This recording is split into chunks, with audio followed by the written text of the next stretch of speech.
Halo sobat, selamat datang kembali di Cerita P-Info.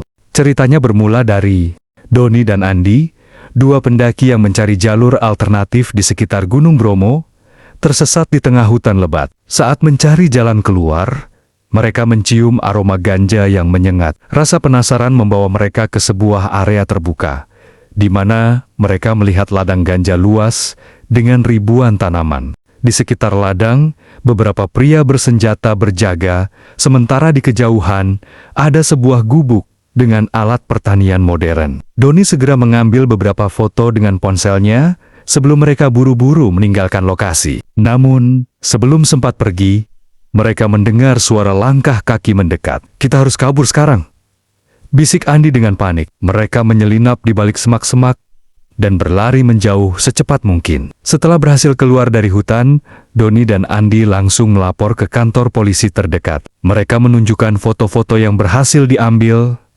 berharap polisi segera bertindak. Namun, reaksi Kapolsek setempat aneh. Alih-alih langsung bergerak, ia terlihat ragu dan bertanya dengan nada mengintimidasi, "Kalian tidak bilang ke siapa-siapa lagi kan?" Merasa ada yang tidak beres, Doni dan Andi memutuskan untuk langsung melapor ke Polda. Kapten Rudi, seorang perwira senior yang dikenal bersih, menerima laporan mereka dengan serius. Setelah memeriksa foto-foto itu, ia mengerutkan dahi. "Saya sudah lama curiga, ada yang tidak beres di sekitar sini," katanya. "Tapi, kalau ini sudah berlangsung lama, berarti ada orang besar yang melindungi mereka." Penyelidikan awal mengungkap fakta mengejutkan. Ladang ganja ini bukan sekadar operasi kecil.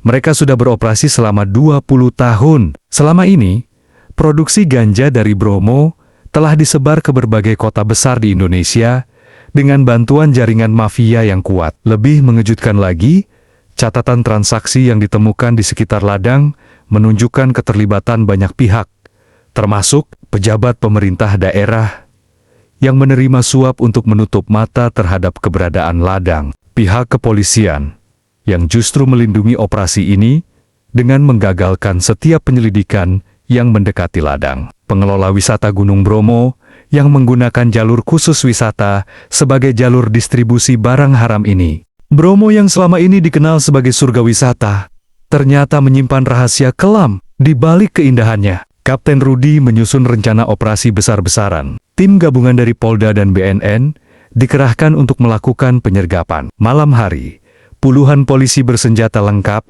menyusup ke dalam hutan.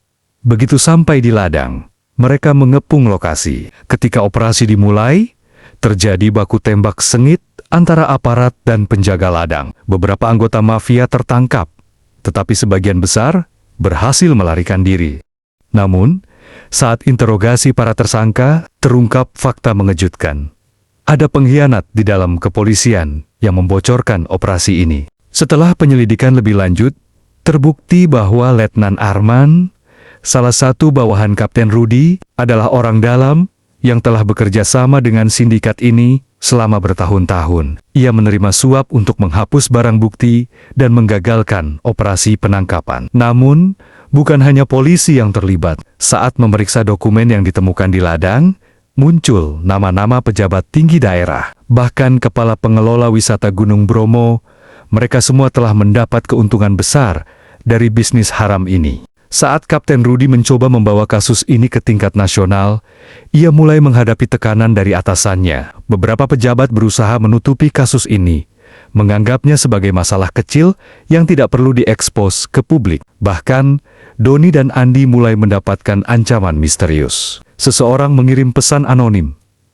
"Jika kalian terus bicara, kalian akan hilang di hutan selamanya." Namun, kasus ini sudah terlanjur besar. Media mulai mencium adanya skandal besar di balik penemuan ladang ganja ini. Dengan bantuan wartawan investigasi, Doni dan Andi menyerahkan semua bukti yang mereka miliki ke media nasional. Berita ini menjadi viral. Publik marah, mendesak pemerintah pusat untuk turun tangan. Akhirnya, operasi berskala nasional dilakukan, mengungkap jaringan narkotika yang telah bertahan selama 20 tahun di Bromo. Sejumlah pejabat daerah dan petugas kepolisian akhirnya ditangkap. Ladang ganja di Bromo dihancurkan dan jalur distribusi mereka diputus. Kapten Rudy mendapat promosi karena keberaniannya, sementara Doni dan Andi tetap harus hidup dalam perlindungan saksi. Namun, meskipun operasi ini berhasil, banyak anggota jaringan yang masih buron. Di tempat lain, seseorang berbicara di telepon, terdengar marah. "Kita kehilangan Bromo, tapi kita masih punya tempat lain. Ini belum selesai. Mungkin ladang di Bromo telah dihancurkan, tetapi perang melawan narkotika masih jauh dari kata usai."